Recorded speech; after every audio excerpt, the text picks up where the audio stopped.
네, 김남국 의원 반격의 시간이 시작된 걸까요? 장해찬 최고위원을 명예훼손당했다라면서 고소를 했습니다. 네, 고소 당한 분이 지금 제 옆에 있기 때문에 직접 여쭤보겠습니다. 김남국 의원에게 하고 싶은 얘기 있습니까? 저는 오늘 1대1 공개 토론을 제안했습니다. 예. 그렇게 억울하면 어제 기자들 만나서도 억울하다고 하셨는데 대체 무엇이 억울한지, 어떤 명예가 훼손됐는지, 그리고 제가 제기한 의혹 중에 무엇이 허위인지 제가 열린공감 TV도 갈 수 있고 더 탐사도 갈 수 있으니까 원하는 방식, 원하는 때에 토론을 하자. 예. 그리고 국민께 답을 구하자라는 제안을 드렸고요. 김남국 의원께서 남자답게 주말 안으로 연락을 주시길 제가 기대합니다. 만약 연락을 주지 않으시거나 고소는 하면서 토론은 회피하는 비겁한 모습을 보이면 저도 맞고소를 준비하겠습니다. 예. 김남국 의원 답변 주시기 바라고요. 고소당한 건 언제 하셨어요?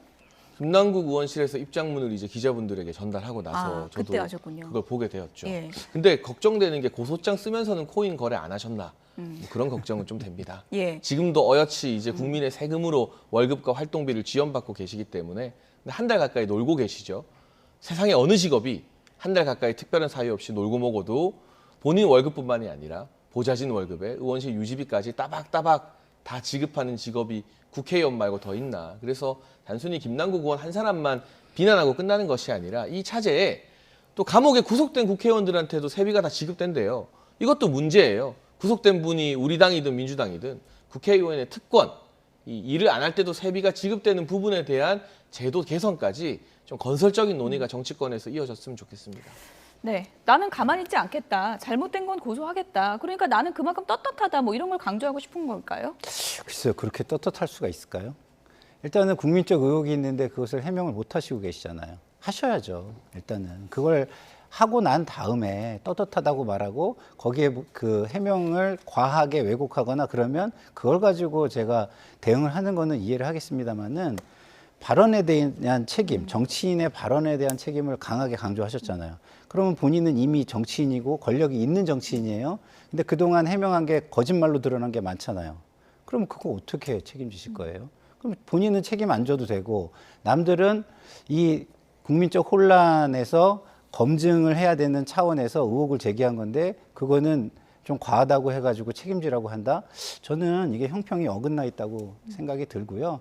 저는 김남국 의원이 이거를 소명하기는 어렵지 않다고 생각해요. 그냥 당당하게 나와서 자료들 들고 나와서 기자들이 의문이 있는 때마다 그 자료를 보여주시면 이건 그냥 끝나는 거예요. 그렇지 않습니까? 근데 왜 이렇게 어렵게 가시나. 그리고 이 국민적 의혹이라는 게 사회적 비용인데 사회적 비용을 정치인이 이렇게 거대한 사회적 비용을 초래하고 계셔도 되나 이런 생각이 듭니다. 예, 장해찬 의원이 제안한 1대1 토론은 받아들여야 된다고 보십니까? 그거는 제가 한쪽 편을 들기는 좀 어려울 것 예. 같아요. 왜냐하면 이제 장해찬 최고위원 같은 경우는 예. 상대편이잖아요. 그래서 과도하게 김남국 의원을 공격할 수도 있겠다 이런 예. 차원에서 보면은 예. 좀 더 중립적인 사람들의 검증의 자리에 나와서 깔끔하게 모든 의혹을 먼저 해소하고 그런 다음에 받아들이시면 되지 않을까 근데 김남국 싶습니다. 의원이 해명을 하면 저랑 굳이 토론할 이유도 없어요. 그렇죠. 근데 이미 제기된 의혹들이 굉장히 많아요. 언론을 통해서. 근데 해명을 안 하고 입을 꼭 닫고 있는 부분들이 몇 가지가 있거든요.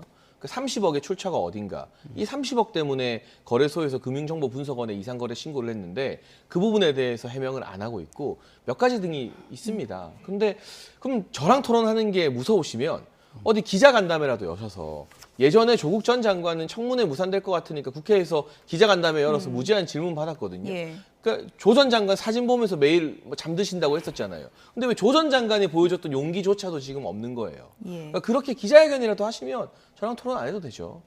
일단 16일에 윤리위 특위에 출석을 해서 이제 소명을 한다고 하니까 어떤 내용이 나오는지 좀 지켜봐야 될 것 같고요. 끝으로 이제 시한 넘기지 않고 한 달 안에 끝내기로 했잖아요. 이제 속도를 내서 매듭 짓겠다는 의지가 보이는데 네. 어느 정도 수위가 예상이 되십니까? 글쎄요, 저는 자문위는 상대적으로 온정주의가 좀 덜하지 않겠어요. 그리고 그 여당에서 추천한 자문위원도 들어와서 치열하게 공방을 할 것이기 때문에 저는 자문위의 권고는 그래도 꽤 수위가 높게 권고가 나올 수 있다라고 생각을 해요. 그건 이제 제명인 것이죠. 그래서 제명 권고의 가능성을 저는 좀 높게 보고요. 그리고 김남국 의원이 정말 자료를 우리 측 자문위원, 그러니까 민주당 측에서 추천한 추천목 자문위원들한테 자료를 잘 줘가지고 그게 거기에서 당당하게 방어를 할 수 있다면 뭐 그거보다는 훨씬 낮은 수준의 권고가 나오겠죠. 네. 김남국 의원이 뭐 위기 돌파를 위해서 뭐 토론이든 뭐 기자간담회든 이런 카드를 선택할지도 앞으로 좀 두고 볼 대목인 것 같습니다. 장해찬 청년 최고위원, 김상일 평론가 두 분이었습니다. 고맙습니다.